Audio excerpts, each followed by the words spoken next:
News Tamil கழுகு. 2026 தேர்தலுக்கு முந்தைய மழைக்காலம்ங்கிறதுனால வடகிழக்கு பருவமழை அரசியல் ரீதியாகவும் முக்கியத்துவம் பெற்றிருக்கு. முதல்வரே நேரடியா களத்துல இறங்கி அதிகாரிகளை பம்பரமா சுத்த வைக்கிறாராம்.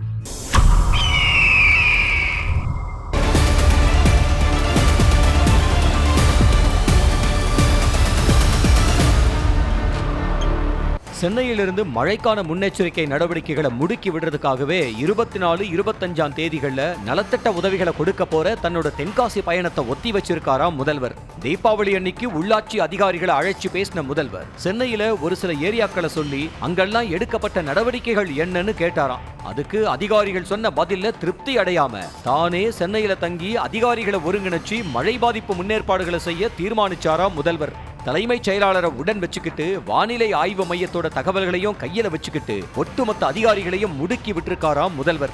செவ்வாய்க்கிழமை முழுக்கவே மழை முன்னெச்சரிக்கைக்காகவே அதிகாரிகளோட பல கூட்டங்களை நடத்தின முதல்வர் பல மாவட்ட ஆட்சித் தலைவர்கள், பல்வேறு துறை அதிகாரிகள்னு காணொலி மூலமாகவும் கூட்டம் நடத்தி மக்களுக்கு எந்த பாதிப்பும் வராம பாதுகாக்கவும் தேவையான உதவிகளை உடனடியா செய்யணும்னு உத்தரவு போட்டிருக்காரு.